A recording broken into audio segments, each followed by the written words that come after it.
అనుదిన వాక్య ధ్యానము. ఈరోజు పాఠ్యభాగము లూకాసు వార్త 13వ అధ్యాయము.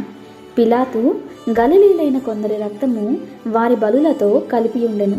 ఆ కాలంన అక్కడున్న కొందరు ఆ సంగతి యేసుతో చెప్పగా ఆయన వారితో ఇట్లనెను, ఈ గలిలీయులు అట్టి హింసలు పొందినందున వారు గలిలీయులందరికంటే పాపులని మీరు తలంచుచున్నారా?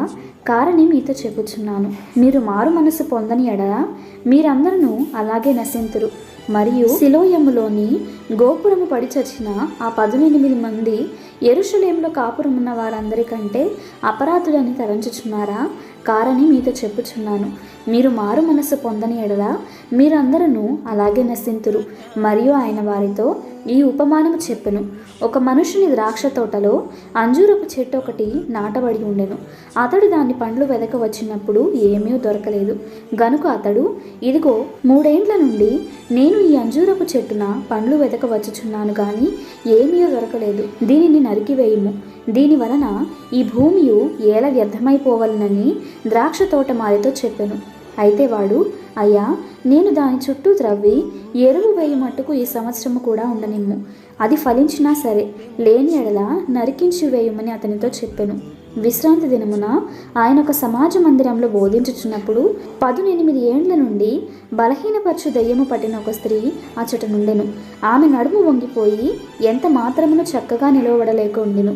యేసు ఆమెను చూచి రమ్మని పిలిచి, అమ్మా, నీ బలహీనత నుండి విడుదల పొంది ఉన్నావని ఆమెతో చెప్పి ఆమె మీద చేతులుంచగానే ఆమె చక్కగా నిలవబడి దేవుని మహిమపరచెను. యేసు విశ్రాంతి దినమున స్వస్థపరిచినందున ఆ సమాజ మందిరపు అధికారి కోపముతో మండిపడి జనసమూహమును చూచి, పని చేయదగిన 6 దినములు కలవు గనుక ఆ దినములలోనే వచ్చి స్వస్థత పొందుడి, విశ్రాంతి దినమందు రావద్దని చెప్పెను. అందుకు ప్రభువు, వేషధారులారా, మీలో ప్రతివాడును విశ్రాంతి దినమున తన ఎద్దునైనను గాడిదనైనను గాడి యొద్ద నుండి విప్పి తోలుకొని పోయి నీళ్లు పెట్టును కదా. ఇదిగో 18 ఏండ్ల నుండి సాతాను బంధించిన అబ్రహాము కుమార్తె అయిన ఈమెను విశ్రాంతి దినమందు ఈ కట్ల నుండి విడిపింపదగదా అని అతనితో చెప్పెను. ఆయన ఈ మాటలు చెప్పినప్పుడు ఆయన ఎదిరించిన వారందరూ సిగ్గుపడిరి.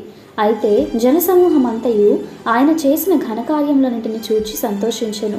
ఆయన, దేవుని రాజ్యము దేనిని పోలి ఉన్నది, దేనితో దాన్ని పోల్తును? ఒక మనుషుడు తీసుకొని పోయి తన తోటలో వేసిన ఆవగింజను పోలి ఉన్నది.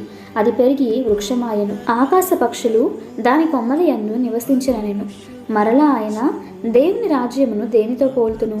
ఒక స్త్రీ తీసుకొని అంతయు పులిసి పొంగు వరకు 3 కుంచముల పిండిలో దాచిపెట్టిన పుల్లని పిండిని పోలి ఉన్నదని చెప్పెను. ఆయన యెరూషలేమునకు ప్రయాణమై పోవచ్చు బోధించుచు పట్టణములలోను గ్రామములలోను సంచారము చేయుచుండెను. ఒకడు, ప్రభువా, రక్షణ పొందువారు కొద్దిమందేనా అని ఆయనను అడుగగా ఆయన వారిని చూచి, ఇరుకు ద్వారంన ప్రవేశింప పోరాడుడి, అనేకులు ప్రవేశింప చూతురు గాని వారి వలన కాదని మీతో చెప్పుచున్నాను. ఇంటి యజమానుడు లేచి తలుపు వేసిన తర్వాత మీరు వెలుపల నిలిచి తలుపు తట్టి, అయ్యా, మాకు తలుపు తీయమని చెప్పని ఆరంభించినప్పుడు ఆయన, మీరెక్కడి వారో మిమ్మల్ని ఎరుగనని ఉత్తరము మీతో చెప్పును. అందుకు మీరు, నీ సముఖమందు మేము తిని త్రాగుచుంటిమే, నీవు మా వీధులలో బోధించితివే అని చెప్పసాగుదురు. అప్పుడు ఆయన, మీరెక్కడి వారో మిమ్మును ఎరుగనని మీతో చెప్పుచున్నాను, అక్రమము చేయి మీరందరూ నా యొద్ద నుండి తొలగిపోండని చెప్పెను. అబ్రహాము, ఇస్సాకు, యాకోబులను సకల ప్రవక్తలను దేవుని రాజ్యంలో ఉండుటయు మీరు వెలుపలికి త్రోయబడుటయు మీరు చూచినప్పుడు మీరు ఏడ్చుచు పండ్లు కొరుకుదురు. మరియు జనులు తూర్పు నుండి, పడమట నుండి, ఉత్తరము నుండి, దక్షిణం నుండి వచ్చి దేవుని రాజ్యం మందు కూర్చుందురు. ఇదిగో, కడపటి వారిలో కొందరు మొదటి వారగుదురు, మొదటి వారిలో కొందరు కడపటి వారగుదురని చెప్పెను. ఆ గడియలోనే కొందరు పరిసయ్యులు వచ్చి, నీవిక్కడ నుండి బయలుదేరి పొమ్ము, హేరోదు నిన్ను చంపచూచుచున్నాడని ఆయనతో చెప్పగా ఆయన వారిని చూచి, మీరు వెళ్ళి ఆ నక్కతో ఇలాగూ చెప్పుడి, ఇదిగో, నేడును రేపును నేను దెయ్యములను వెళ్ళగొట్టుచు రోగులను స్వస్థపరచుచు నుండి 3వ దినమున పూర్ణ సిద్ధి పొందెదను. అయినను నేడు రేపు ఎల్లుండి నా త్రోవను నేను పోవుచుండవలెను. ప్రవక్త యెరూషలేమునకు వెలుపల నశింప వల్లపడదు. యెరూషలేమా, యెరూషలేమా, ప్రవక్తలను చంపుచు నీ యొద్దకు పంపబడిన వారిని రాళ్లతో కొట్టుచూ ఉండుదానా? కోడి తన పిల్లలను తన రెక్కల క్రింద ఎలాగో చేర్చుకొనునో అలాగే ఎన్నో మార్లు నేను నీ పిల్లలను చేర్చుకొనవలనని ఉంటుని గాని మీరొల్లకపోదిరి. ఇదిగో మీ ఇల్లు మీకు పాడుగా విడవబడుచున్నది. ప్రభు పేరిట వచ్చువాడు స్తుతింపబడునుగాక అని మీరు చెప్పు వరకు మీరు నన్ను చూడరని మీతో చెప్పుచున్నాను నేను. ఇంతటితో ఈ దిన పాఠ్య భాగము సమాప్తము.